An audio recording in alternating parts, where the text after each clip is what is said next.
ያቀረብኩት ነገር ምትክ ነው ይቅርታ ለእግዚአብሔር ስለሰጠው ለአንተ አይገባም የሚለው ቁርባን ሲተረጉም ዘውቱ መባ ነው። ቁርባን ቃል በቃል ዕብራይስጡ ነው ሲተረጎም መባ ማለት ነው፣ ስጦታ ማለት ነው።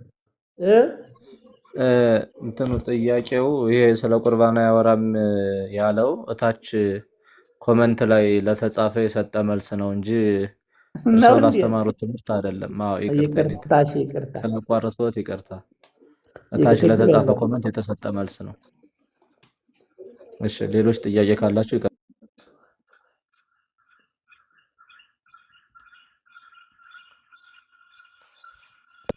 አዎ ታች ምንድነው የመጣው ጥያቄ? ክቡር አባታችን የኔታ ለይሁዳ አጥቅሶ የሰጠው ስለዚህ ስጋውን ነው ወይስ ከቁርባኑ በኋላ ተመግበዋል ማለት ነው? በራትም ጊዜ ሰይጣን በይሁዳ ልብ ሐሳብ አስገባ ነው የሚለው። ዮሐንስ ወንጌል ደግሞ ወምስለው ውእቱ ህብስት ቦአ ሰይጣን ውስተ ልበ ይሁዳ፣ ከዚያ እንጀራ ጋራ ሰይጣን በልቡ ገባ የሚል ነው። አንድ ነገር ያው ይህ ኪዳኔ ነው ሲል እሱም ተቀብሏል ብለው መምህራን ተርጉመውታል።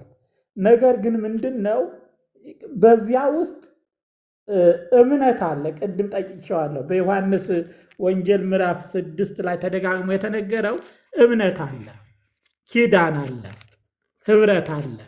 ይሁዳ ይህን አላሟላም። በተለይ በጌታ ላይ ጌታዬ ሕይወት ነው ብሎ ስላላሟላ እንዲሁ ዝም ብሎ ቢቀበል ዋጋ ሊሆነው አይችልም ለማለት ነው። እና ተለየ የሚል ስለሌለ ከጨረሱ በኋላ ስለሄደ አብሮ ተቀብሏል። ያጠቀሰው ግን ምግብ ነው። አጥቅሶ ሰጠው የሚለው ግን ምግብ ነው፣ የማዕድ ምግብ ነው። ፋሲካውን ማለት ነው የኔታ አይደለም። ምግብ ሲመገቡ በአይሁዳውያን ባህል ወጥ መካከል ይቀርባል። ስለዚህ ምግብ ሲሰጥ ቡራኬ ሲሰጥ ከወጡ እያጠቀሰ ለሌሎቹ ይሰጣል እና በምስጢር ነው ለዮሐንስ የነገረው። ያው እንትኑን አጥቅሶ ምግብ ነው የሰጠው። ምግብ አጥቅሼ እሰጣለሁ ማለት ከወጡ እየነከሩ ነው የሚሰጡት። የምግብ አበላላቸው ወጥ አንድ ላይ፣ እንጀራ ደግሞ በየራሱ ነው የሚያስቀምጡት። ስለዚህ ባርኮ ሲሰጥ እያጠቀሰ ነው የሚሰጠው ማለት ነው፣ በወጡ እያጠቀሰ።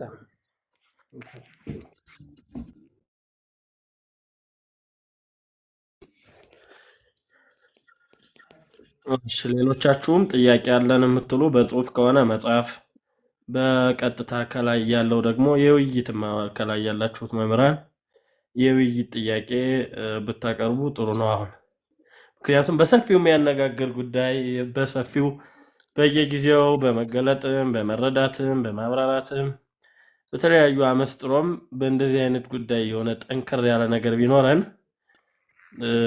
ጥሩ ነገር ስፋ አይምሮ የሚጨምር ስፋ ህሊና የሚደምር ነገር ስለሆነ በደንብ አድርገን ብንነጋገርበት።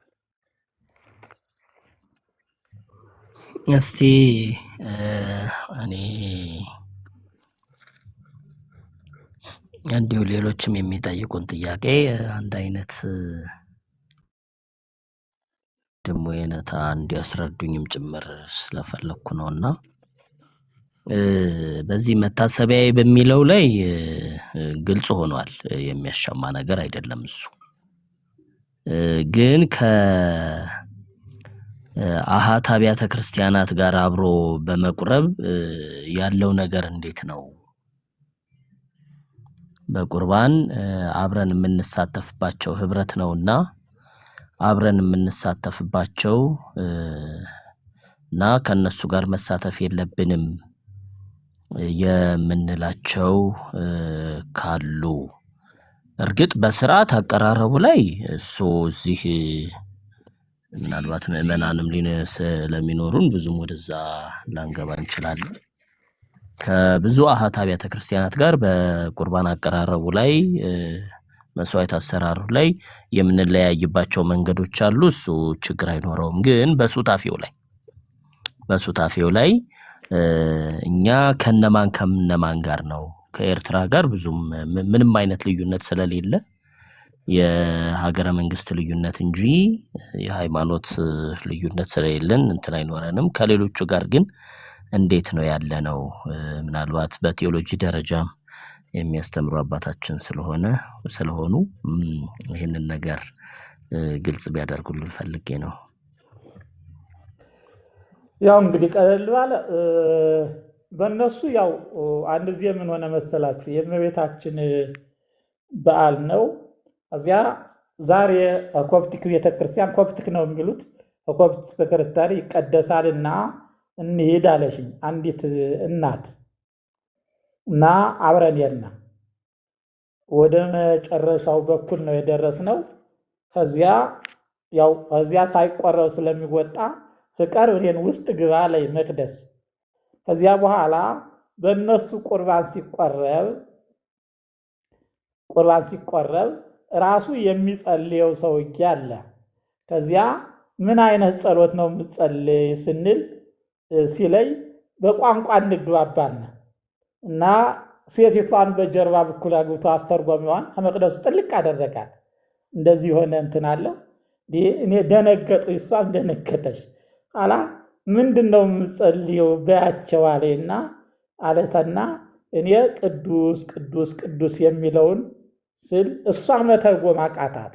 ይህ የቤተ ክርስቲያን ቋንቋ ሆነ። እሱ ሰማኝ። ምክንያቱም አረበኛው ቅዱስና ግዕዙ ቅዱስ ቅርብ ስለሆነ ቅዱስ ቅዱስ የሚል ሆሊ ሆሊ ሆሊ አላት። ቀድሞ አላ ላስተረጉም ቆይቼ አንዱ ይህ ነው። ሌላው ደም እነሱ ለዲያቆን አይሰጡም። ያው ቄሱ ነው ደሙን የሚይዘው፣ ደሙን የሚያቀብል እሱ ነው። ያው በሌላው በኩል ደግሞ የሚቆርበው ብዙ ስለሆነ በአንድ መቅደስ ብዙ ጊዜ ይቀድሱበታል። ለምሳሌ ጧት የገባው ካህን ቀድሶ እቃውን ጠቅሎ ይሄዳል፣ ምዕመናኑም ይወጣሉ። በሁለተኛው ደግሞ ሌላ ምዕመን መጥቶ ቤተክርስቲያኑን ይሞላዋል እና ሌላ ካህን ይመጣል። ሌላ ያው የሚዘረጉት አለ። ዘራጋግተው ከናውነው ቀድሰው ይወጣሉ። እንዲህ ያደርጋሉ። እነዚህ ልዩነቶች አሉ። በሌላ በኩል ግን ያው እኛ ሂደን እነሱ እንቆርባለን፣ እነሱም መጥተው ከኛ ይቆርባሉ። በዚህ በስጋውና በደሙ በዚህ አተረጓጎም አንድ ነን። ዋናው መሰረታዊ አተረጓጎሙ የሚለው ነው። በሌላ በኩል በዚህ በፕሮቴስታንቱም ቢሆን ይህ ተሐድሷዊ ለውጥና ስር ነቀል ለውጥ የሚባሉ አሉ። ሁለት ናቸው። ስር ነቀል ለውጦች ያሉት ናቸው መታሰቢያ ያሉት እንጂ እነ ሉተር አላሉትም ለመጀመሪያው ቢሆን። ስለዚህ ይህ አሃት ቤተክርስቲያን የሚባሉት ያው አንድነት ነው። አንዳንድ ስርዓቶች ያው እንደየ አካባቢው ሊለያይ ይችላል፣ ግን አብዛኛውን ጊዜ ያው ተመሳሳይ ነው። ደሙን እነሱ ዲያቆን አያቀብልም ከሚሉት በስተቀር በዚህ መልኩ እንትን ነው። ሌላው ያው እነሱ በግልጽ የሚያቀርቡት መሆኑ ይታወቃል። አሁን ይህንን ሁሉም ስለሚያውቅ ብዙ ማጠያያቂ አይደለም ለማለት ፈልጌ ነው። እና የማይቀበል ግን የለም። አባታችን ምን ይደረጋል መሰለዎት፣ የህብረት አኮቴት የሚሉት አለ። አሁን ለምሳሌ ባለፈው ኒውዮርክ ላይ አድርገዋል። አሁን ደግሞ በቅርቡ የህንድ የማላንካራ ቤተክርስቲያን የዚህ ምንድነው የሚባለው የሜሮን ማፍላት ስርዓት ነበራቸው። የእኛም ሊቀጳጳስ በአንድ ሊቀጳጳስ የተገኙበት እንዲህ አይነት ስርዓት አለ እና በአንድ ላይ የጋራ ቅዳሴ አለ እና የጋራ ቅዳሴው ላይ አሁን የጋራ ቅዳሴው ላይ እውነት ለመናገር የትኛው አፈጻጸም እንግዲህ እንደተባለው የአፈጻጸም ልዩነት ነው እንጂ የዶግማው የቀኖናው ልዩነታችን ብዙ አይደለም።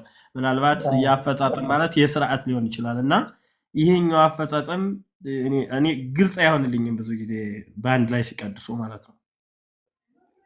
ይህን ይመስለኛል የበለጠ እንዲብራራ የፈለጉት አባታችን። አያይዘውም ከመምህር ጋር የኔም አያይዘው ያለው የእንታ ሊቀ ሊቃውንት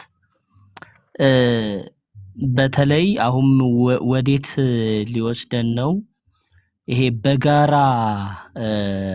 ህብረት መመስረቱ አሁን የክርስቶስ ስጋና የክርስቶስ ደም ላይ ማን ነው እንትኑ ላይ ልዩነት እንደሌለን ትምህርቱ ላይ ተረድተናል። ግን ይሄ ፍልሃተ ሜሮኑ ተለያይቶ ከሌላ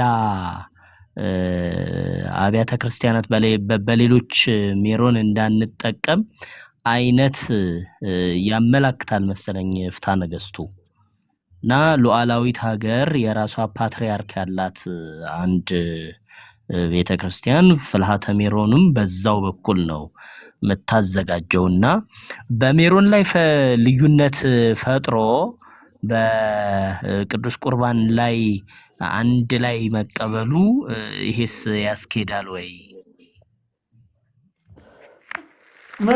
ሜሮን እኮ ቤተክርስቲያን የምታዘጋጀው ቅዱስ ቅባት ነው።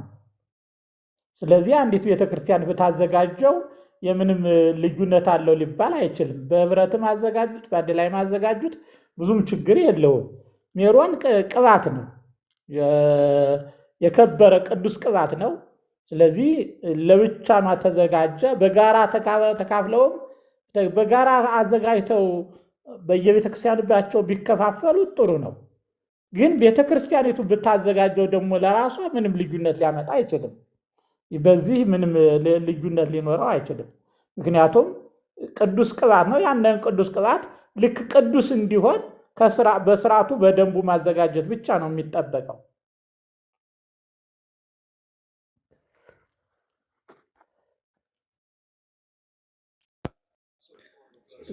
መምህር ያዕቆብ በታች ብዙ ጥያቄዎች ስላሉ እነሱንም ያቅርቧቸው። አዎ የመታሰቢያና የአማናዊ ጉዳይ ነው በተከታታይ እየቀረበ ያለው። እኔ እንደመሰለኝ ቅድም በግልጽ ተነግሮ ስለነበረ ደግሞ ላለማቅረብ ነበረ። መምህር ዮሐንስ ያው ፕላትፎርም ጋር ያለኝን የልምምድ ማነስ አስበው የሚያመልጡ ጥያቄዎች እንዳይኖሩ እሱም እንደሚያግዙኝ ያስባለሁ። የመታሰቢያና የአማናዊነቱ ጉዳይ ነው የተወሰነ ሄዱበት እስኪ የሚጠይቁት ልጆች ከመሀል ነው የገባ ነው ወተን ነበር የሚል አይነት ምክንያት ስላቀረቡ አባታችን። አሁን እንግዲህ ምንድነው ያየናቸው እንትኖች ለምሳሌ እዚህ በቆሮንቶስ 10:16 ላይ ያለው የበረከት ጽዋ ይላል። የምንባርከው የበረከት ጽዋ ከክርስቶስ ደም ጋር ህብረት አለው የሚል ነው። ህብረት ያለው አይደለምን ነው ጥያቄ። አሁን ህብረት አንድነት ነው። ህብረት ያለው ማለት አንድነት አለው፣ ከክርስቶስ ከስጋው ጋር አንድነት አለው ነው የሚለው ስጋው። እንዲሁም ደሙ ደግሞ ከክርስቶስ ደም ጋር ህብረት አለው ነው የሚለው። ይህ ጌታ ትልቁ ነገር ይህ ስጋዬ ነው ካለ ስጋውን ያደረገበት መንገድ ምስጢራዊ ነው፣ በአይን የሚታይ አይደለም። ስጋውን ያደረገበት እንትኑ ምስጢራዊ ነው፣ በምስጢራዊ ነው። ጌታ ከኛ ጋር በእኛ ውስጥ የሚኖርበት መንገድ ምስጢራዊና እምነታዊ ነው። በዚህ በዮሐንስ ወንጌል የተነገረው ቃል በእምነትም ነው ምስጢራዊም ነው። አይሁድ ራሱ ግራ ተጋብተውበታል። ነገር ግን አሁን መታሰቢያ የሚለው ራሱ ትክክለኛ ማሰብ አንድ ነገር ነው። ነገር ግን ይህንን መታሰቢያ ነው እንጂ ትክክለኛ አይደለም የሚል ሀሳብ በጭራሽ ቃሉ አይደግፈውም። ቃሉ ከደገፈው እውነት ነው። አማናዊ የሚል እንትን አሁን ስጋው ነው፣ ስጋው ይሆናል ነው። ይህም እንትን የሊቃውንቱ መጽሐፍ ቄርሎስ የተናገረው እምቅድመ ይቀድሶ ካህን ህብስት ወወይን ወሶበ ይቀድሶ ካህን ይከውን ህብስት እምከዊነ ህብስት ሀበ ከዊነ ስጋው ወልደ እግዚአብሔር ወይከውን ወይን እምከውነ ወይን ሀበ ከዊነ ደሞ ወልደ እግዚአብሔር ብሎታል። ካህኑ ከመቀደሱ በፊት እንጀራና ወይን ነው ብቻ ማለት ነው። ብቻ እንጀራና ወይን ብቻ ነው። ካህኑ ከቀደሰው በኋላ ግን ህብስቱ የጌታን ሥጋ ይሆናል፣ ወይኑ ደግሞ የጌታን ደም ይሆናል ነው። ይህ አትናቴዎስ ነው ይህ ቃል የተናገረው። ጌታ የተናገረው ይህንን ነው ማለት አትናቴዎስ የተናገረው ቃል ይህ ነው። ይህ የአትናቴዎሱ ቃል በቅዱሳት መጻሕፍት የተደገፈ ነው አባባሌን።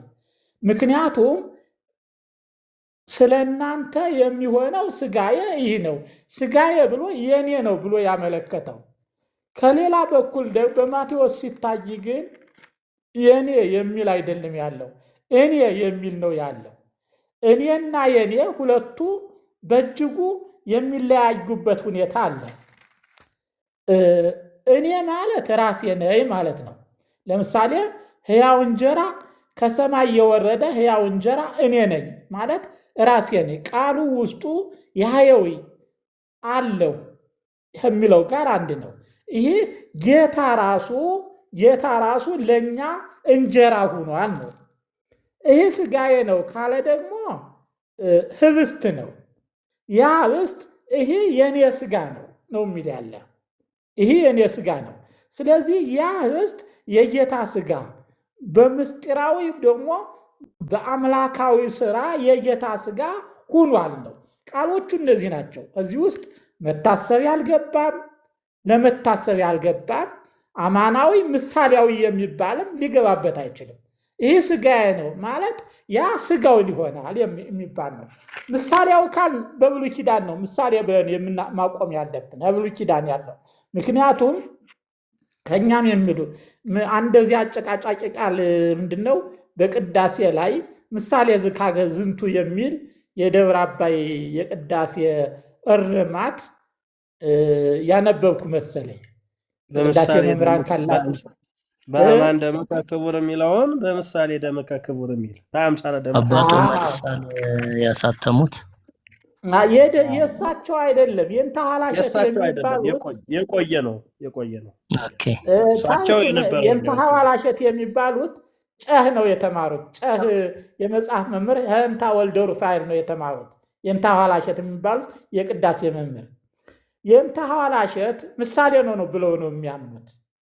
የእንታ ወልደ ሩፋኤል የጨሁ መምህር የእንተ ሐዋላሸት ከጨህ ነው የወሰዱት እና ቅዳሴውን አርመው በዚያ መልኩ ሲያቀረቡት እንጂ እነዚህ ያው በእንትኑ አይደለም፣ በዚያ ነው የወሰዱት ማለት ነው። ብዙም እዚያ የቅዳሴ መምህራን ብዙም በዚህ እውቀት ያላቸው አይደሉም።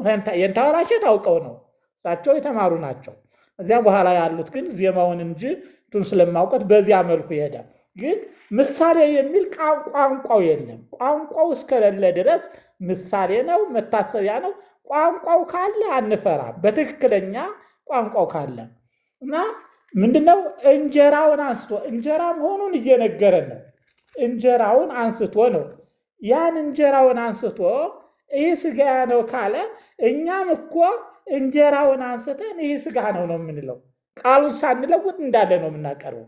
አንስተን ይህ ሥጋ ነው እሱ ሥጋዬ ነው አለ። እኛ ደግሞ ይህ ሥጋ ነው የምንቀበለው ሥጋ ነው። ስለዚህ ቃሉን ሳንለውጥ እንዳለ ነው የተቀበልነው ለማለት ነው።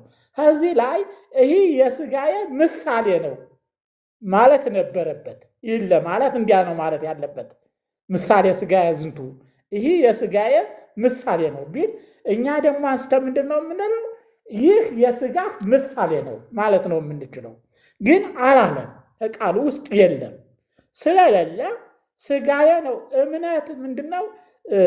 ሃይማኖት ማለት ለተነገረው ቃል ትክክለኛውን መልስ መስጠት ማለት ነው። ሃይማኖት ማለት ራሱ እምነት ማለት ለተነገረ ቃል ትክክለኛውን መልስ መስጠት ማለት ነው። ይህ ማለት ነው እኔ ያለሁና የምኖር አምላክ ነኝ ካለ እግዚአብሔር መልሳችን ምንድነው የሚሆነው? አዎን አንተ ያለህና የምትኖር አምላክ ነህ ሲባል እምነት ይሆናል። ስለዚህ ስለ ሥጋ ወደሙ ያለና ይህ ሥጋዬ ነው ሲል እኛ ደግሞ አዎን ሥጋ ነው ብለን እናምናለን ነው የምንለው። በዚህ መሰረት ነው። ነገር ግን ይህ መታሰቢያ ነው። እንጀራውን አንስቶ እየባረከ ይህ መታሰቢያ የሞቴ የትንሣኤ መታሰቢያ ነው ቢል አዎን መታሰቢያ ነው ማለት እንችላለን። እንጀራውን አንስቶ ጽዋውን አንስቶ ይህ የሥጋዬ የደሜ ምሳሌ ነው ቢል አዎን ይህ የሥጋህ የደምህ ምሳሌ ነው ማለት ነው። ስለዚህ ሥጋዬ ነው ብሎታል፣ እኛ ሥጋው ነው እንላለን ነው። ስለዚህ በምንም አይነት 100% አልተሳሳትንም። ምክንያቱም ያለውን ንባብ እንዳለ ነው የወሰድነው። ሳንቀይር መውሰዳችን ብቻ እውነት ነው ለማለት ፈልጌ ነው። ታሰማለን አባታችን። ሌላ ደግሞ ምን የሚል ጥያቄ አለ? የሐዲስ ኪዳኑ መስዋዕት ሙሉ በሙሉ ሁሉንም የብሉይ ኪዳን መስዋዕት ተክቷል ወይ? ተክቷል ካልን እንዴት? አልተካም ካልን ለምን? የሚል ጥያቄ ቀርቧል። አዎ ተፈጽሟል። ጊዜ ስለሌለ ነው እንጂ የሐዲስ ኪዳን መስዋዕቶች 5 ናቸው የሚቀርቡት። በዝርዝር ሲቆጠሩ የመጀመሪያው የሚቃጠል መስዋዕት ይባላል። ቀጥሎ ደግሞ ያለው የእህል ቁርባን ይባላል። ድምጻቸው ይሰማቸዋል? ሌሎቹ ይሰማል። አዎ። ከዚያ ሶስተኛው የድህነት መስዋዕት ይባላል። አራተኛው የኃጢአት መስዋዕት ይባላል። አምስተኛው የበደል መስዋዕት ይባላል። እነዚህ በቃ ወይም እንትኑ ስለጻፍኩትም ወይም የተመቸ ቀን አንድ ቀን እናየዋለን እና ሙሉ በሙሉ 100% በደንብ እንትንላል። ግን ያ ምሳሌ ነው። ትልቁ ነገር ያ ምሳሌ ነው። ይሄ ያ ጥላ ነው። ይሄ አካል ነው። ያ ምሳሌ ነው። ይሄ አማናዊ ነው። አማናዊ የሚባለው በዚህ መልኩ ነው እንጂ በስጋው ደሙ ሳይሆን አማናዊ የሚባለው ይሄ አማናዊ ነው። ለምሳሌ ካህናቱ የገበታ እንጀራ ነበራቸው። ሁልጊዜ በጌታ ፊት 12 ነገድ የሚወከሉበት 12 እንጀራ አስቀምጠው ያንን የዋለውን በልተው ይወጣሉ። ያ እንጀራ ለአሁኑ ህብረታችንም ትክክለኛ ገላጭ ነው ወይም ደግሞ አማናዊ ነው። ምክንያቱም ህብረት አለን ብሎ ጳውሎስ የተናገረው ያን እያሰበ ነው። ከጌታ ሥጋ ጋር ህብረት አለን። ያ ገበታ እንጀራ ከእግዚአብሔር ጋር ህብረት እንዲኖራቸው በምሳሌ የሚገልጥ ነው። ስለዚህ ህብረት አለን የሚለው ለዚህ ነው። አማናዊ የሚለውን ቅድም ያለፍኩት አማናዊ የተባለው ለብሉይ ኪዳኑ መስዋዕትነት ነው። አማናዊ የተባለ ያ ምሳሌ ይሄ አማናዊ ተብሎ ነው የሚጠራው ለማለት ነው።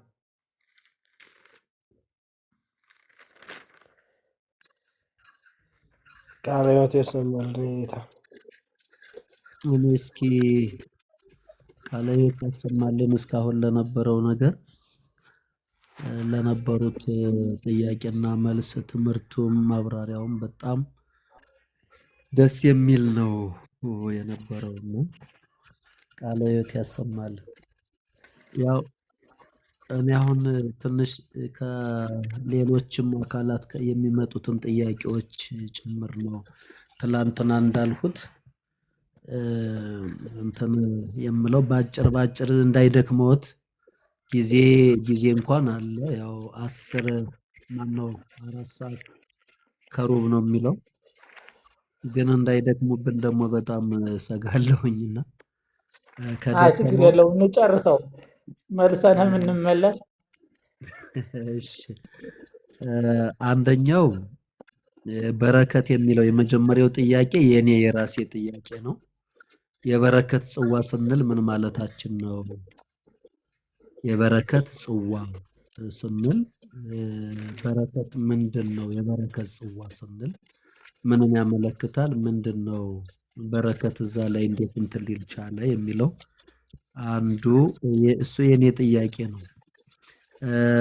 ግን ከሌላ አካባቢ የሰማኋቸው ጥያቄዎች አንደኛው ክርስቶስ ከመሞቱ በፊት ስጋዬ ነው ደሜ ነው እንዴት ሊል ቻለ?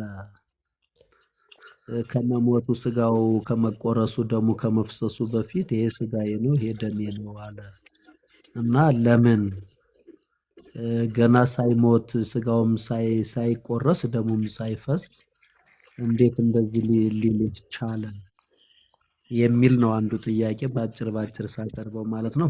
ሶስተኛው ጥያቄ ጌታ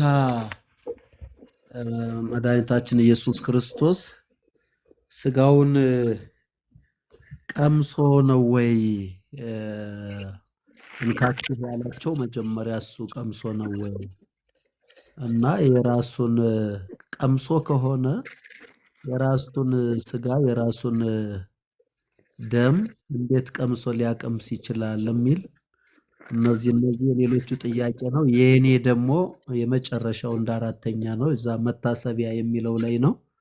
መታሰቢያ የሚለው ግን በደንብ እንትን ማለት ዛሬም ጊዜ ከሌለ ሌላም ጊዜ በደንብ መታየት ያለበት ይመስለኛል።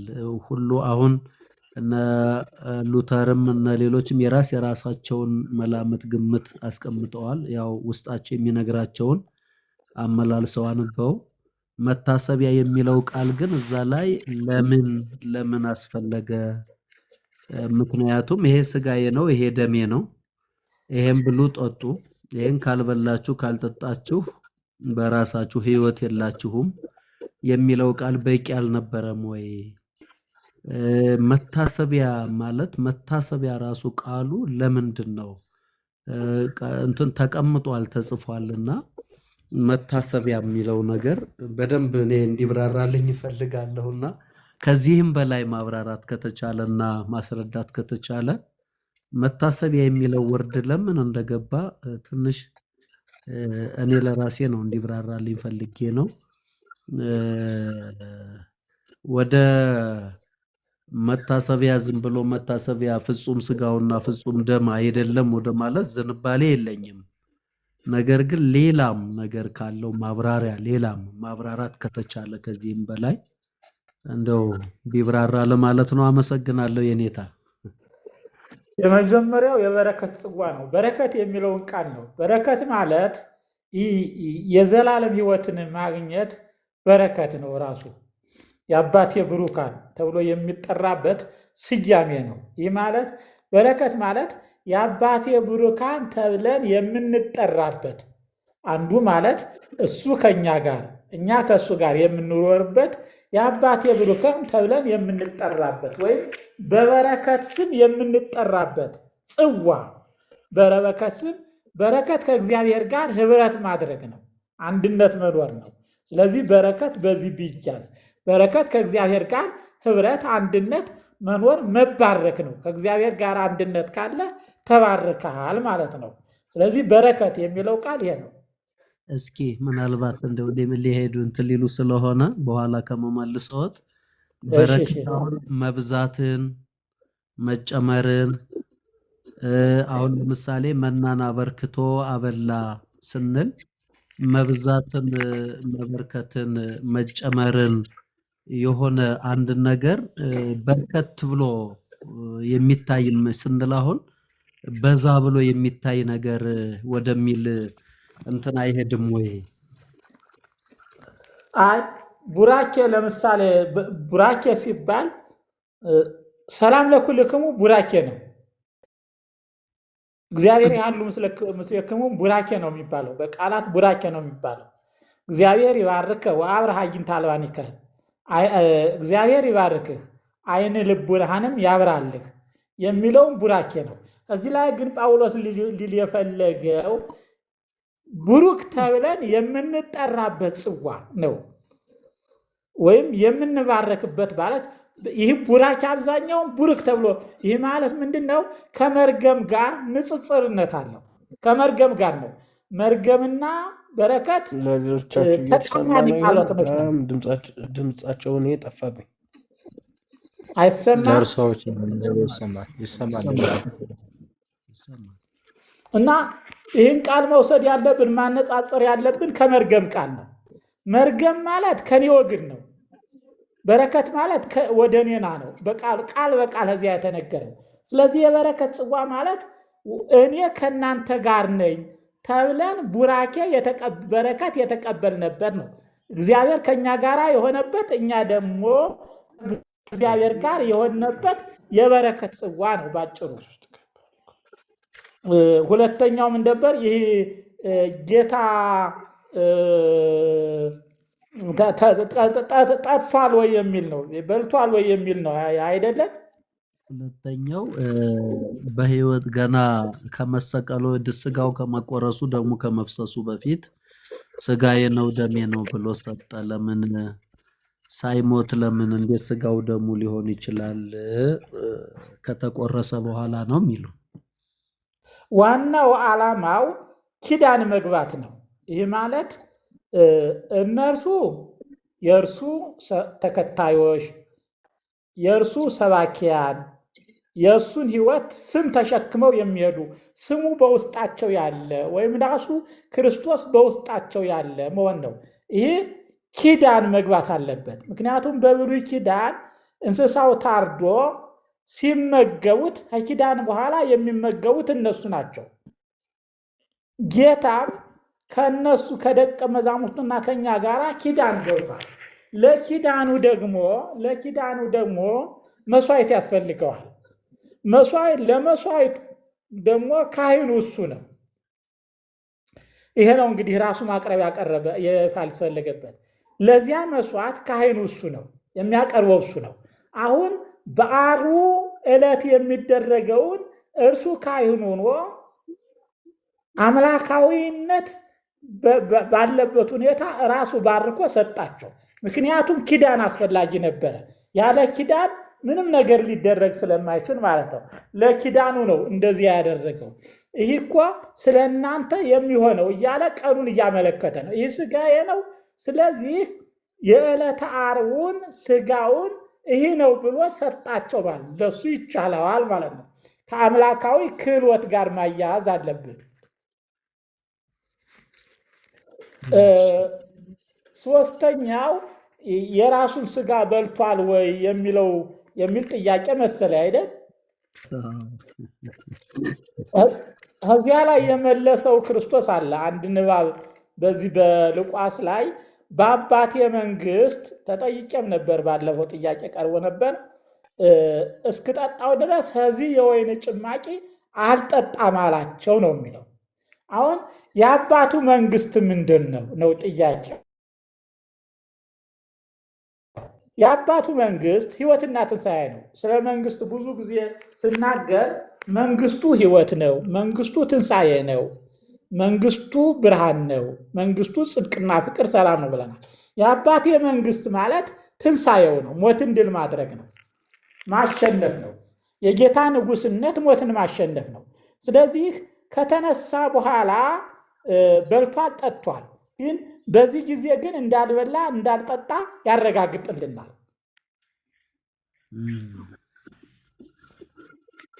ምክንያቱም ቃል በቃል ከዚህ የወይን ጭማቂ አልጠጣም ብሏል። በአባቴ መንግስት እስከምጠጣው ድረስ የሚል ቃል ተናግሯል ማለት ነው።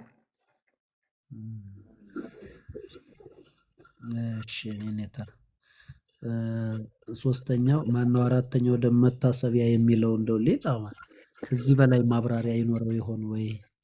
ለምን አስፈለገ? ይሄ ስጋዬ ነው፣ ይሄ ደሜ ነው፣ ይሄን ብሉ ጠጡ፣ ይሄን ካልበላችሁ ካልጠጣችሁ ህይወት የላችሁም የሚለው ቃል መቼም ያው አምላካዊ እንትን ስለሆነ ለምን ማለት ያው የአእምሮን ውስንነት የኔን ነው የሚያሳየው እንጂ ያለ አንድ ነገር እንደዛ አይባልምና ምናልባት ከዚህ በላይ መብራራት ከቻለ መታሰቢያ የሚለው ላይ ነው። ቅድምም ያው ብዙ ሄደውበታል። መታሰቢያ እኮ አይልም ንባቡ። ለመታሰቢያ አድርጉት የሚፈጸምበትን ቀን ነው የሚያመለክተው ጊዜውን እንጂ ይህ ስጋዬ ነው ይህ ደሜ ነው አለና ለሳይሆን አይሆንም። ለመታሰቢያዬ አድርጉት ነው። ቃል በቃል የሚለው ለመታሰቢያዬ አድርጉት ነው የሚለው። ግዕዙ ደግሞ ወዘንተን ዝገብሩ ተስካረ ዚአየ ግበሩ፣ መታሰቢያዬን በዚህ አድርጉ ነው የሚለው። ተስካረ ዚአየ ግበሩ ግዕዙ ከሆነ ይሳባል። መታሰቢያዬን አድርጉ ተስካረ ዚአየ ትገብሩ የሚልም አለ። አዎ አድርጉ ነው፣ ታደርጉታላችሁ። በዚህ መታሰቢያን ታደርጋ፣ ከዚህም ለመታሰቢያዬ፣ ከዚያም መታሰቢያዬን አድርጉት ነው። መታሰቢያን በዚህ አድርጉ። ስለዚህ ማድረግ ያለብን በጌታ ሥጋ በጌታ ደም የጌታን መታሰቢያ እናደርጋለን ነው። ንባቡ ቁልጭ ያለና ግልጽ ይመስለኛል እንደኔ። ምናልባሽ ከማብራራት አጓድየው ካልሆነ በስተቀር አንደኛ ከዚህ ለመታሰብ አማርኛ የሚያነቡት ሰዎች እንዲህ የሚሉ አማርኛውን ነው የሚያውቁት። ለመታሰቢያ አድርጉት ነው የሚለው። የቆሮንቶስ መልእክት ምዕራፍ 11 ቁጥር 22 ላይ 24 ላይ ብንጀምር የምናበው ይህን ጽዋ አንስቶ በደሜ የሚሆን አዲስ ኪዳን ነው፣ በጠጣችሁት ጊዜ ይህንም በበላችሁ ጊዜ ይህን ለመታሰቢያ ያድርጉት። አሁን መብላትና በጠጣት እኮ በፊት ነው መሆን አጠራጣሪ የሚሆነው። ለመታሰቢያዬ ይህን ትበላላችሁ ይህን ትጠጣላችሁ ቢል እንኳን ትንሽ ይቀራረብ ነበረ። ይህ ግን ከጨረሰ በኋላ ይህን በበላችሁ ጊዜ ማን ሥጋዬን በበላችሁ ጊዜ ደሜን በጠጣችሁ ጊዜ ለመታሰቢያዬ፣ ቀኑንና እሱን ለማምለክ መቼ ነው ለሚለው ነው የመለሰው እንጂ መታሰቢያዬ ደም ሳይቀብል አላረም። በግዕዙ ከሆነ ደግሞ ተሳቢ ነው። በዚህ መታሰቢያን ታደርጋላችሁ ነው፣ እኔን ታስቧላችሁ ነው የሚለው ራሱ። ይህም ሴቲቷን ለምሳሌ ይህ ወንጌል በተነበበ ቁጥር ሴቲቷን ያስቧታል ማለት ምን ማለት ነው? ይህ እች ሴት ይህን አደረገች ብለው ይናገራሉ ማለት ነው። ጳውሎስ በግልጽ ቃሉን ማስቀምጦ መልሶ ደግሞ ጌታ እስከሚመጣ ድረስ ሞቱን ትናገራላችሁ እኮ ነው የሚለው። ሞቱን ትናገራላችሁ። ይህን ጽዋ በጠጣችሁ ጊዜ ሁሉ ጌታ እስኪመጣ ድረስ ሞቱን ትናገራላችሁ። ተግባራዊውን ደግሞ ስናየው ንዜኑ ሞተከ እንላለን። ይህ ተግባራዊው ነው። ወደ ተግባር ስንለውጠው አልቀረም ለማለት ብቻ ፈልጌ ነው። እሺ፣ ቃለ ሕይወት ያሰማልን የኔታ ቃለ ሕይወት ያሰማልን። ይኖሩልን።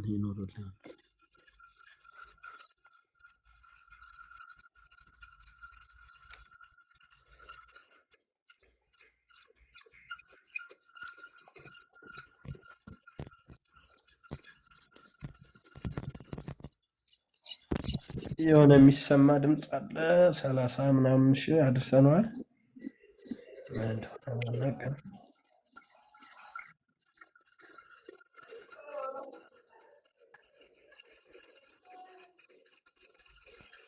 ድምፁ በጣም ቆንጆ እኮ ነው ዛሬ። በጣም ጥርት ያለ ነው። ሰው ጋር ኔትወርክ ይሆናል እንጂ በጣም ቆንጆ ነው ድምፁ ዛሬ። ጥሩ ነው አይደለ?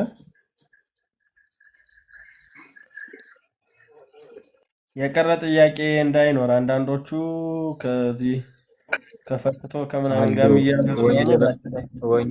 ወንጌለ መንግስት ጥያቄ አለኝ እያሉ ነው። ያቅርቡ ጥያቄዎት።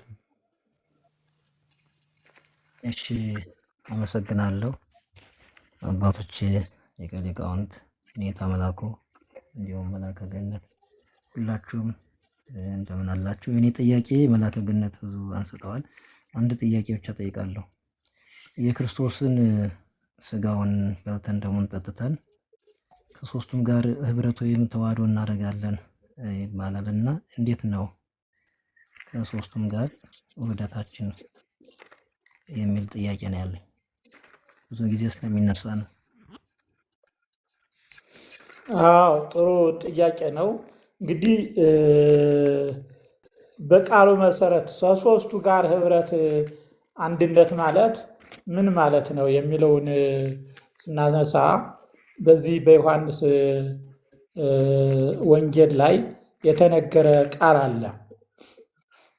የሶስቱ ህብረት ማለት ምንድን ነው? ትእዛዜን የሚያደርግ ቢኖር ይላል እኔና አብ መተን ማረፊያ እናደርገዋለን የሚል ቃል አለ 14 ውስጥ ነው። ይህ አብና ወልድ ተጠሩ። የሚጠብቅ ቢኖር የሚወደው ቢኖር አባቴ ይወደዋል፣ እኔም እወደዋለሁ፣ ራሴን እገልጥለታለሁ እያለ መጥቶ እኔና አባቴ ማረፊያ እናደርገዋለን ይላል። ይህ አብም ወልድም ያን ሰውዬ ማረፊያ ያደረጉት ማለት ነው። ዝቅ ብሎ ደግሞ መንፈስ ቅዱስን እልክላችኋለሁ ከእናንተም ጋር ይኖራል ይላል። ከእናንተም ጋር ይኖራል። የሚልከው መንፈስ ቅዱስ የሚሆነው አጽናኝ ሁሉን ያስተምራችኋል፣ ከእናንተም ጋር ይኖራል ማለት ነው። ስለዚህ ከሦስቱ ጋር መኖር ማለት በዚህ ቃል መሰረት ነው። እነዚህ እነማን ናቸው ሲባል ከጌታ ጋር ኪዳን የገቡ ደቀ መዛሙርት ናቸው። ኪዳን የገቡ ይህ ሐዲስ ኪዳን ደሜ ነው። ኪዳኑ እኛ እሱ ሕያው መሆኑን አምነን እኛ ከእርሱ ጋር ሕያዋን ልንሆን የዘላለም ሕይወትን ልንወርስ ከእሱ ጋር ልንኖር እና ሌሎችም ኪዳኖች ናቸው። ስለዚህ በዚህ ኪዳን ውስጥ ከማን ጋር ነው ስንባል እኔና አባቴ ከእርሱ ጋር መኖሪያ እናደርጋለን ይላል። በእርሱ ዘንድ መኖሪያ እናደርጋለን ይላል። የዮሐንስ ወንጌል ምዕራፍ 14 ከቁጥር 23 ላይ እንዲህ ይላል፣ የሚወደኝ ቢኖር ቃሌን ይጠብቃል፣ አባቴም ይወደዋል፣ ወደ እርሱም እንመጣለን፣ በእርሱም ዘንድ መኖሪያ እናደርጋለን ይላል። አሁን አብም ወልድም በዚያው ውስጥ መኖሪያ ያደረጉ ማለት ነው። ከዚያ ቀጥሎ ደግሞ መንፈስ ቅዱስ ወደ እናንተ ይመጣል ከእናንተም ጋር ይኖራል ተብሏል። አሁን መንፈስ ቅዱስ ደግሞ ይመጣል ከእኛም ጋር ይኖራል። ከሦስቱ ጋር ህብረት እናደርጋለን የሚባለው ስለዚህ ነው። እነማን? በኪዳኑ የሚኖሩ ማለት ነው ባጭሩ።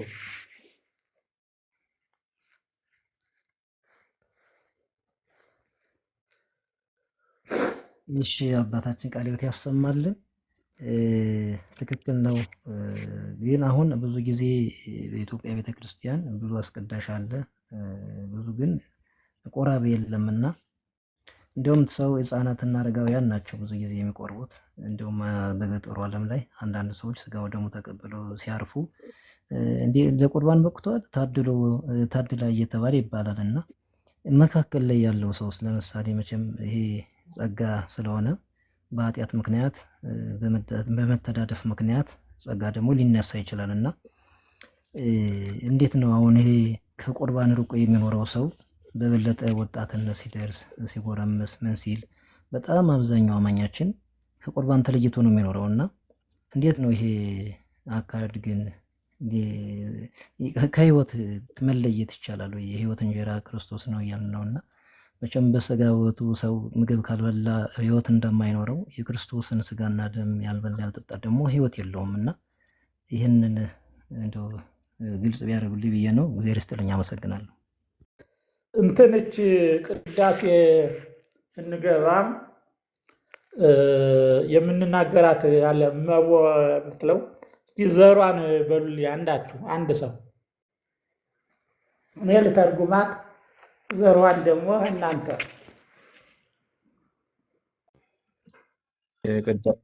የቅዳሴ መምህር አሉ፣ የኔታ ፕሮግራም አሉ፣ የኔታም አሉ ሊቀ ሊቃውንትም። ሃሌሉያ መቦ በስመ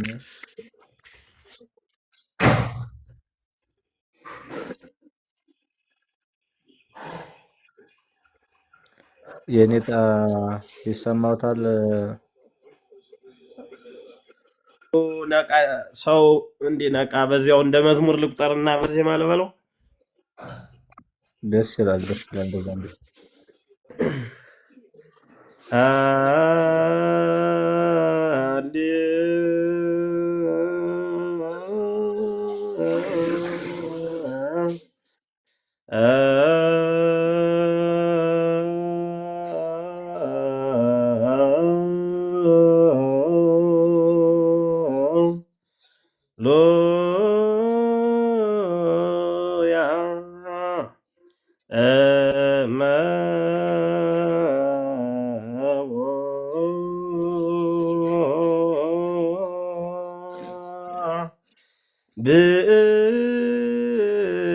ብእሲ እምእመናን ዘቦአ ቤተ ክርስቲያን በጊዜ ቅዳሴ ወይሰማ መጻሕፍተ ቅዱሳተ እስመ ማሰነ ሕገ እግዚአብሔር ወአስተሐቀረ ቁመተ ቅድመ ንጉሥ ሰማያዊ ንጉሠ ሥጋ ወመንፈስ ከመዝ መሃሮነ ሐዋርያት በአብጠሊሶሙ የተመጣውም ቅርባን ይሰደድን ቤተክርስቲያን የሚለውን መጥቶ ራሱ መቆምን አቃሏል ነው የተባለ። በጌታ ቤት መቆምን አቃሏል እና ከቤተ ክርስቲያን ይውጣ፣ ቅዱሳት መጻሕፍትን ባይሰማ፣ ቅዱስ ቁርባንን ባይቀበል ይሰደድን ቤተ ክርስቲያን። ይህ ሲኖዶስ እንዲህ ብሎ አስተምሮን። አብጠሊስ ሲኖዶስ ነው፣ የሐዋርያት ሲኖዶስ ነው የሚል ነው። ይህ ቃል እንለዋለን፣ ግን እዚያ የቆመው ሁሉ ያው ቢሰማም በሌሎች እኮ ካህናቱ ራሱ እዚያ ሳይቀበሉ እኮ አይወጡም። ውጭ ስንሄድ እኮ ሳንቀበል አንወጣም። ካህናቱ እኮ ማንም እዚያው ያለው ሁሉ እኮ ተቀባይ ነው እና በሌላው ማንም አይቀርም። ምክንያቱም መንፈሳዊ ማዕድ ነው፣ የእግዚአብሔር ማዕድ ነው። ህብረታችንን የምንገልጥበት ነው፣ አንድነታችንን። ምክንያቱም ከእርሱ ጋር ህብረታችን አይደለምን ተብሎ ተነግሯል ማለት ነው። እና ውሳኔው የእግዚአብሔር ነው። እርግጥ በዚህ ላይ ውሳኔው የእግዚአብሔር ነው፣ ግን ቅዱሳት መጻሕፍት እንዲህ ብለው ወስነዋል።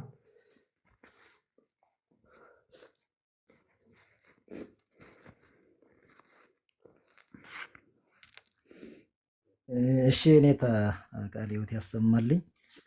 ያው እንግዲህ ብዙ ሰው እየፈራ ስጋው ደሙን በጣም እየሸሸ ስለሚሄድ ለዚያም ኢትዮጵያ ላይ ብዙ ቤተክርስቲያን ሞልቶ ተጨናንቆ አንድ ሰው ስጋው ደሙ ሳይቀበል የሚመለሰውና ይረስተልኝ። ምንድን ነው ስለፈራ እኮ ጥቅም አያገኝም። ዋናው ነገር መቼም አንተ ፈርተኸኛልና ህይወት እሰጥሃለሁ። ምክንያቱም ህይወት የለም ነው። ክርስቶስ በውስጣችን የሚኖረው በዚህ መልኩ እንደሆነ ቁልጭ አድርጎ ዮሐንስ ነግሮናል።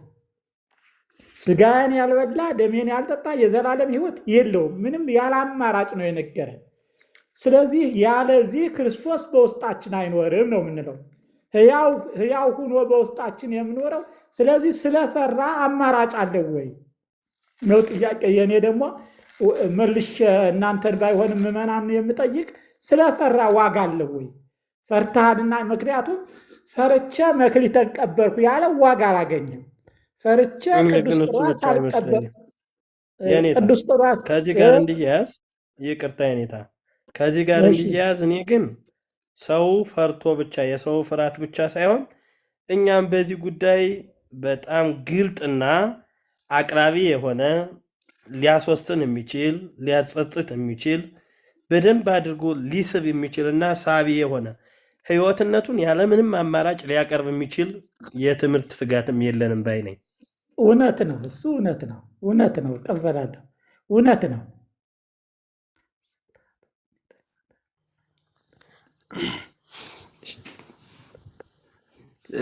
ስለዚህ በአጠቃላይ ሊቀ ሊቃውንት አባታችን አባ መላኩ ቃለ ሕይወት ያሰማልን። የእርስዎ ተማሪ ነኝና አንድ ጥያቄ ለመጠየቅ ያክል ነው። በቅድም እንዳስተማሩን በካቶሊኩ ዓለምም በሌሎች ዓለምም በመካነ ኢየሱስም ቅዱስ ቁርባን ህብረት ከነሱ ጋር ብናደርግ ከእምነት አንጻር ከሆነ እንዴት ነው ሊታይ የሚችለው? ማድረግስ ይቻላል ወይ? አማናዊነቱስ ከእነርሱ ጋር ህብረት ለማድረግ አንደኛ የቅዱስ ሲኖዶስ ውሳኔ ያስፈልገዋል። እንዲሁ ዝም ብሎ በግል አንድ ሰው አባል እስከሆነ ድረስ የቤተ ክርስቲያኒቱ ከሌሎች አብያተ ክርስቲያናት ህብረት ለማድረግ በግለኝነት የለም። ምክንያቱም አንድ አካል ነን ማለት በቤተ ክርስቲያኒቱ አንድ አካል ናት። ህብረቱን ከኮፕቲኮች ጋር ከግብጾች ጋር እኮ ህብረቱ ስለወሰኑልን ነው። አንዱ ይህ ነው። ሌላው ደግሞ ይህ ብቻ አይደለም። እነሱ አማናዊ ስላሉ ብቻ ሌሎች የሚያለያዩን ነገሮችም ስላሉ፣ ስለዚህ ህብረት አንድ እምነት አንድ አስተሳሰብ ሲኖር ነው። ህብረት ማለት እኮ አንዱ በአንዱ ውስጥ ያለ ማለት ነው። ስለዚህ ያንን ህብረት መመስረት በእኛ አቅም አይደለም የሚሆነው። ይሁን ቢባል እንኳን በሲኖዶስ ነው የሚወሰነው። አንድን ህብረት መወሰን የሚችል ሲኖዶስ ናት። ሲኖዶስ ቤተክርስቲያኒቱ፣ ምክንያቱም ቤተክርስቲያኒቱን የሚወክል ሲኖዶስ ነው። በዚያ በኩል ነው ህብረቱ የሚሆነው። አንድ ሰው በግሉ ከአንዲት ቤተክርስቲያን ጋር ህብረት አይፈጥርም። መለኪያዎች ደግሞ አሉ። ለምሳሌ የቤተ ክርስቲያናት ምንድን ነው? የቤተ ክርስቲያን ማህበር፣ የዓለም አብያተ ክርስቲያናት ማህበር የሚባል አለ። መለኪያ አለው። ምንድን ነው የሚለው መለኪያው? አብ ወልድ በመንፈስ ቅዱስ የሚያምን በይበልጥ ደግሞ በጸሎተ ሃይማኖት የጸሎተ ሃይማኖትን የሚቀበል ነው መለኪያው። በዚያ መለኪያ ማህበር መስርተዋል። ይህ መለኪያችን ነው ብለው መለኪያው ቀርቧል። ከዚያው ላይ እንትኑ ከማህበሩ ደንብ ላይ መለኪያው ይሄ ነው ተብሎ ጸሎተ ሃይማኖት እንደ መለኪያ ቀርቦ በዚያ መሰረት ያው ማህበር ተብሏል። ያ ማህበር እስከምን ድረስ ነው የሚል ነው ጥያቄው። በቅዱስ ቁርባን ላይ እስካሁን ሲያደርጉ አላየንም፣ ግን ይጸልያሉ፣ ይነጋገራሉ፣ ይወያያሉ። በቅዱስ ቁርባን ላይ ግን እስካሁን ሲያደርጉ አላየሁም እና መለኪያ ወጥቶለት ነው፣ ዝም ብሎ ሳይሆን መለኪያ ወጥቶለት ነው። የዓለም አብያተ ክርስቲያናት ለምሳሌ ጆባ የለም፣ የሐዋርያት ቤተክርስቲያን የምትባለውም የለችም። ምክንያቱም እነሱ በአብ በወልድ ስለማያምኑ ማለት ነው። ሌሎቹ ግን አሉ፣ በአብ በወልድ በመንፈስ ቅዱስ የሚያምኑ ተብሎ መለኪያ ወጥቶለት ማህበር እንመስርት ተብለው የመሰረቱት በዚህ ምክንያት ነው። ከታች ስጋና ደሙ የበቃ ሰው ነው መቀበል ያለበት የሚሉ አሉ። እንደውም በዚህ በትምህርተ ኅቡዓት ትርጓሜ ላይ ያለውን ይመስለኛል እንደ ሀተታ የተቀመጠ አንድ ታሪክ አለ። ለበቃው ለባይታዊው መላኩ ነጥቆ በጉጠት ወስዶ ሰጠው የሚለውንም እንደ ማንሳት አድርገው የጠየቋሉ። ለስጋው ደግሞ እኔም እዚህ ላይ እንደው ጥያቄውን የበለጠ ግልጽ ለማድረግ ለስጋው ደግሞ መብቃትና ለመብቃት ማለት ከእምነት ባሻገር ያለው ብቃት የሚለው ነገር ምን ማለት ነው? የኔታ ጥሩ ጥያቄ ነው። እንግዲህ መብቃት አለመብቃት የሚለው በአንዳንድ ጊዜ ስንለው ይሄ ፍጹምነት ወደሚለው እንወስዳለን። ገሌ በቅቷል ከተባለ በቅቷል ማለት ፍጹም ሆኗል፣ አንዳች በህይወቱ ውስጥ እንከን ጎደሎ የለውም፣ ወይም ደግሞ የተሻለ ነገር ያያል ለማለትም እንጠቀምበታለን። አንዳንድ ጊዜ ደግሞ በበጎ ስራ የተመሰረተው እሱ እንዲያው ብቁ ሰው ነው ብለን ለችሎታም እንጠቀምበታለን። ከዚህ ላይ ግን ለስጋው ደግሞ ምንድን ነው የሚለውን ነው ማየት ያለብን። የተነገረው ነገር ምንድን ነው? ብትወዱ ትእዛዜን ጠብቁ። ይህ ጌታችን ኢየሱስ ክርስቶስ የተናገረው ነው። የሚወደኝ ቢኖር አባቴ ይወደዋል፣ እኔም እወደዋለሁ፣ በእርሱ መተን ማረፊያ እናደርገዋለን። እንዲያውም የሚለው ምንድነው? የሚወደኝ ቢኖር ቃሌን ይጠብቃል አለ። ከፍቅር ነው መነሻው።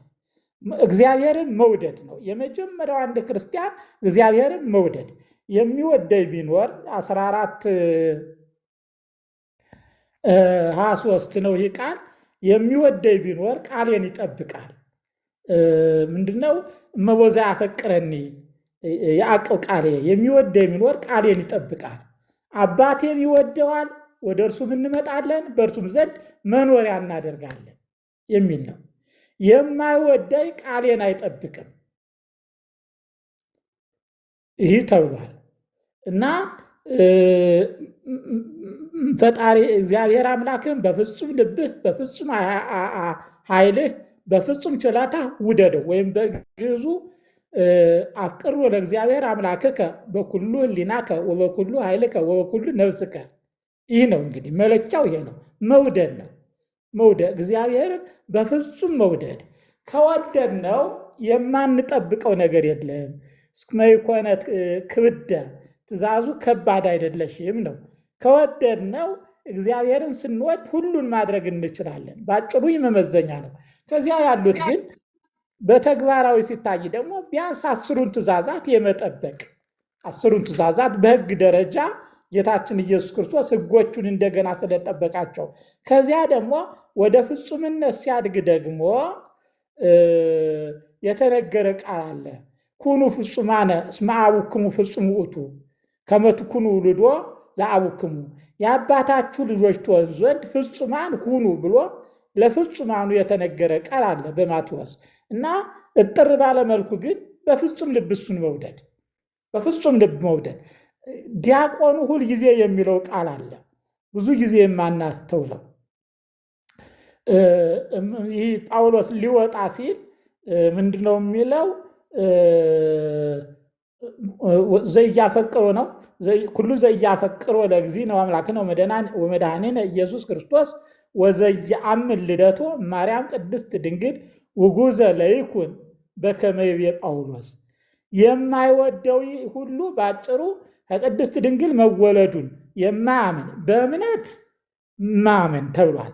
ይህን የተናገርነው ሁሉ በእምነት ደረጃ። ከዚህ ግን የማይወደው የተረገመ ነው ተብሏል። ሁሉ ዘያፈቅሮ ውጉዘ ለይኩን ማለት የተረገመ ይሁን የወጣ ይሁን ከቤተ ክርስቲያን ብሎ ነው ዲያቆኑ ጳውሎስን ለማንበብ ሁልጊዜ የሚጀምረው። ስለዚህ የመጀመሪያው ጌታን መውደድ ነው። ፍቅሩ እንዲኖር ደግሞ ልብን መክፈት ምንድነው? አንኳኳለሁ በሩን ቢከፍትልኝ ከእሱ ጋር እበላለሁ ብሏል። ከከፈትንለት ይገባል ጌታ። ምክንያቱም እያንኳኳ ነው። ልቡናችን ሊከፍት የሚችለው ደግሞ ቃሉ ነው። ቃሉን ሁልጊዜ እመኒን ዘትነውም እመኒን ዘትትነሳ የትርሳ ተዘክሮተ እግዚአብሔር አምላክከ፣ አምላክህን በፍጹም ልብህ እንድታስበው ሁልጊዜ አንብበው። ወዘልፈ አሉበት ይለ እንዲያውም ዘወትር በማንበብ ኑር። ቃሉ ልባችንን እንድንከፍት ያስገድደናል። ለፍቅሩ እንድንኖር ያስገድደናል። ዘወትር ካነበብ ነው። ፍቅሩ ካለ ደግሞ ከእሱ ጋር እንድንጣበቅ ያደርገናል ለማለት ነው።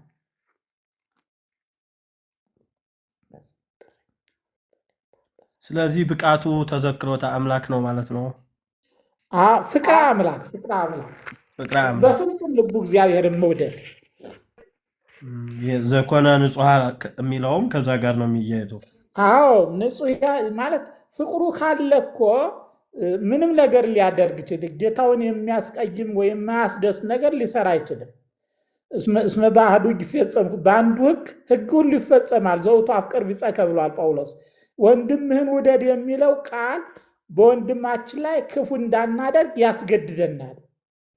ጌታህን ውደድ የሚለው ቃል ደግሞ ጌታን የማያስደስተውን ቃል እንዳናደርግ ያስገድደናል ማለት ነው።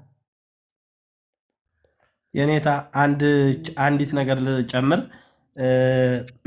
ሌላውም ሰው ይጋራኛል ብዬ አስባለሁ። ቅዳሴ ላይ ካህኑ ዲያቆኑ እመቦ ዘአስተዋቀረ ዘንተ ቃለ ቀሲስ ይላል። ካህኑ ደግሞ ዘኮነ ንጹሐ ይልና ያው የሚለውን ከዛ ቀጥሎ ያለውን ሁሉን ነገር ይላል።